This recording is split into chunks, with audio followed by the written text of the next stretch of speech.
Every year I get a lot of fruits from my garden, thanks to my dad who planted all these trees for me. Look at this tiny plum tree and the number of plums it got. I'm plucking my first batch and I'm going to make a nice plum jam. I don't want to waste any plums, so I'm going to preserve some.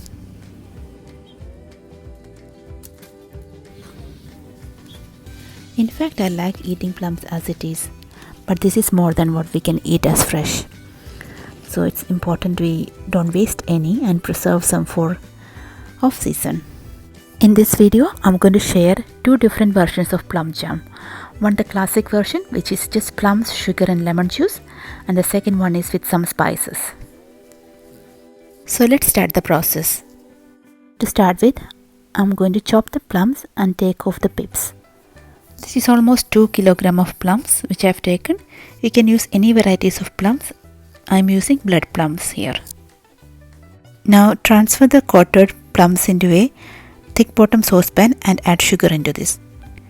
For almost 2 kg of plums, I am using almost a kilogram of sugar. This can be adjusted according to your taste. It can be increased or decreased. I prefer raw sugar just because it's less processed and much healthier as compared to white sugar. Now into this I'm going to add quarter cup of lemon juice. After adding lemon juice and sugar, make sure you nicely mix it, as we want all the sugar and the lemon juice to be evenly coated all over the plums. Now keep the saucepan on the stove and turn the heat on. Keep it on medium flame and bring this to boil.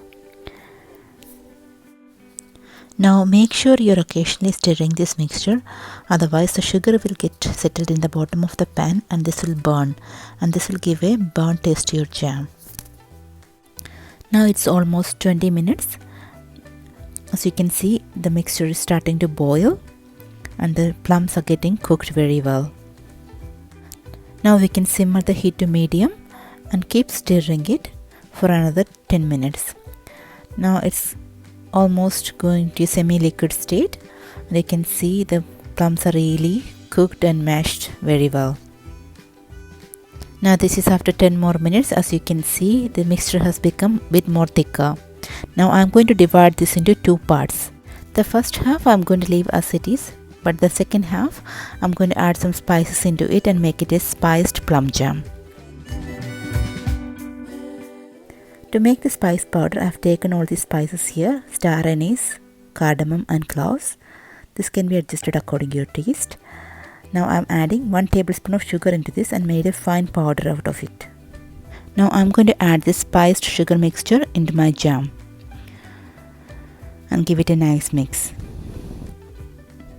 As it is powdered sugar, it will dissolve very quickly.